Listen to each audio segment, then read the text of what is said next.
সবচেয়ে উত্তম নসিহত, উত্তম ওয়াজ হলো মৃত্যু।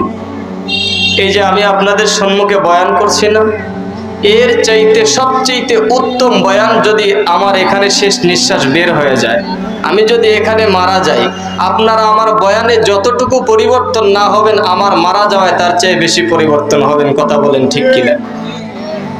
তাই হবেন না? আমার মারা যাওয়ায় আপনারা বেশি পরিবর্তন হবেন। দেখবেন অটোমেটিকলি কোনো পরিবারে যদি কোনো ভাই মারা যায়, কোনো পরিবারের কোনো সদস্য মারা যায়, অটো সিস্টেম ওই পরিবারের সদস্যগুলি অন্তত কিছুদিন পরিবর্তন হয়ে যায়। ঠিক কিনা বলেন? আল্লাহ তাআলা এই জন্যই কোরআনে হাকিমের ভিতরে ঘোষণা করেছেন, বান্দা আমি আল্লাহ তাআলা মৃত্যু এবং হায়াতকে সৃষ্টি করেছি লিয়াবলুয়াকুম আইয়ুকুম আহসানু আমালা, এই জন্য যে কোন বান্দা আমলে সালেহ করে, উত্তম আমল করে।